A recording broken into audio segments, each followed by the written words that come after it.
Buenas tardes. Me gustaría hablarles de un tema muy controversial, muy trascendental, uno de los más controvertidos de la historia del Perú, que se vivenció durante el siglo XX y ya más de 5 décadas.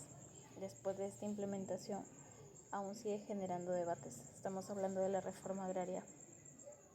Mientras algunos consideran que el origen de diversos problemas económicos del agroperuano es esta reforma, otros la recuerdan como una de las medidas más indispensables para corregir siglos y siglos de desigualdad en el campo. Frente a estas posiciones, yo considero que la reforma agraria fue una necesidad histórica y surgió para enfrentar un problema real, ¿no? La enorme concentración de tierras y la exclusión de millones de campesinos del desarrollo nacional. No, el Perú estaba marcado por múltiples brechas, estaba atravesando una desunión durante años y años.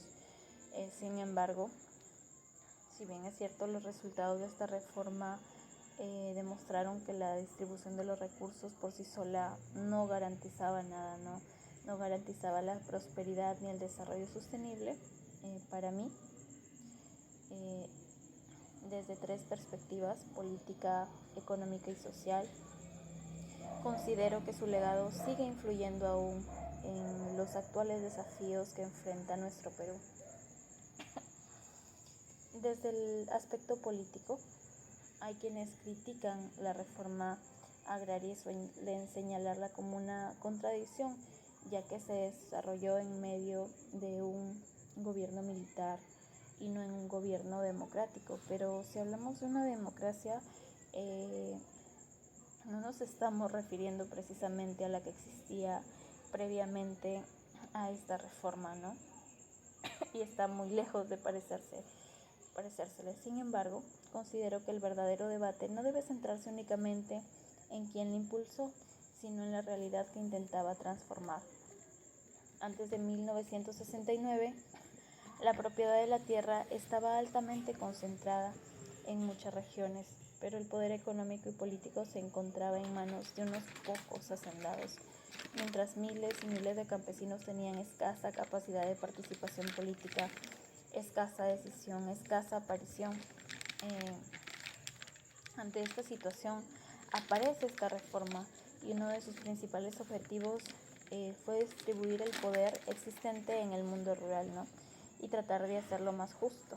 Entonces, esta transferencia de tierras a cooperativas y comunidades modificó profundamente la estructura que se tenía tradicionalmente, y esto permitió una mayor incorporación de sectores que históricamente han sido excluidos, marginados y sobre todo olvidados, ¿no?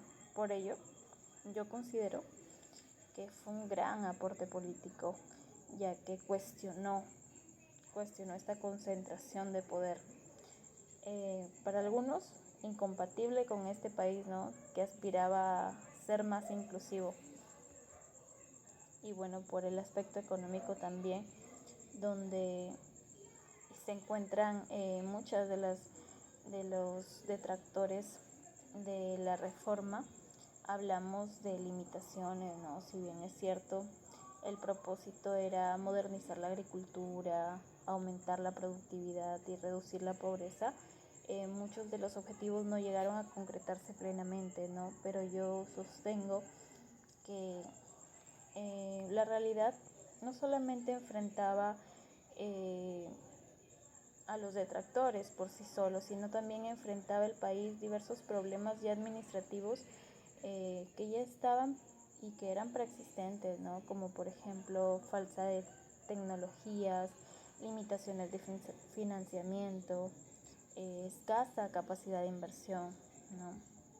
Además, el contexto que atravesaba el Perú internacionalmente tampoco favorecía el proceso, ya que durante esos años nos enfrentábamos a una crisis económica mundial de los años 70, y esto también pudo haber afectado significativamente a países como el nuestro, ¿no?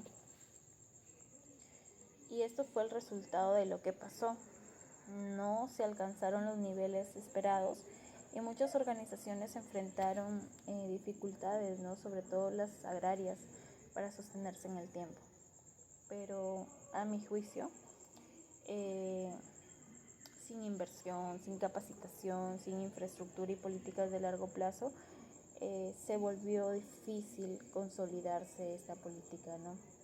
Pero en cuanto al aspecto social, bueno, yo reafirmo que esta reforma sí produjo una transformación más profunda de lo que a veces se le reconoce o se le asigna el mérito, ¿no?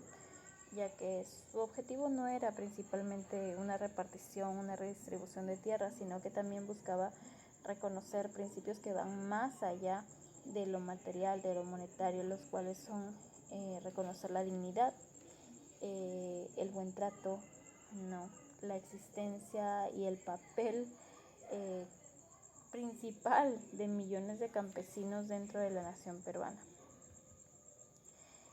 Esta reforma contribuyó a debilitar estructuras que eran sumamente cerradas, ¿no?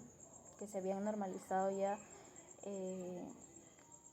como parte de la desigualdad y la exclusión que ya se vivía. Sin embargo,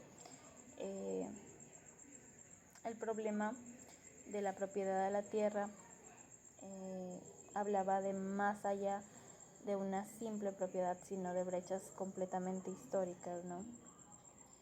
Y bueno, por ello yo considero que esta reforma abrió un camino importante. No logró completar tal vez el proceso de integración y desarrollo que buscaba inicialmente, pero actualmente considero que no debe entenderse como un éxito totalmente absoluto ni como un fracaso rotundo tampoco. Fue una respuesta a una realidad desigual que necesitaba ser entendida, necesitaba ser transformada. Entonces en aquel momento logró llegar a otorgar visibilidad a sectores olvidados, marginados.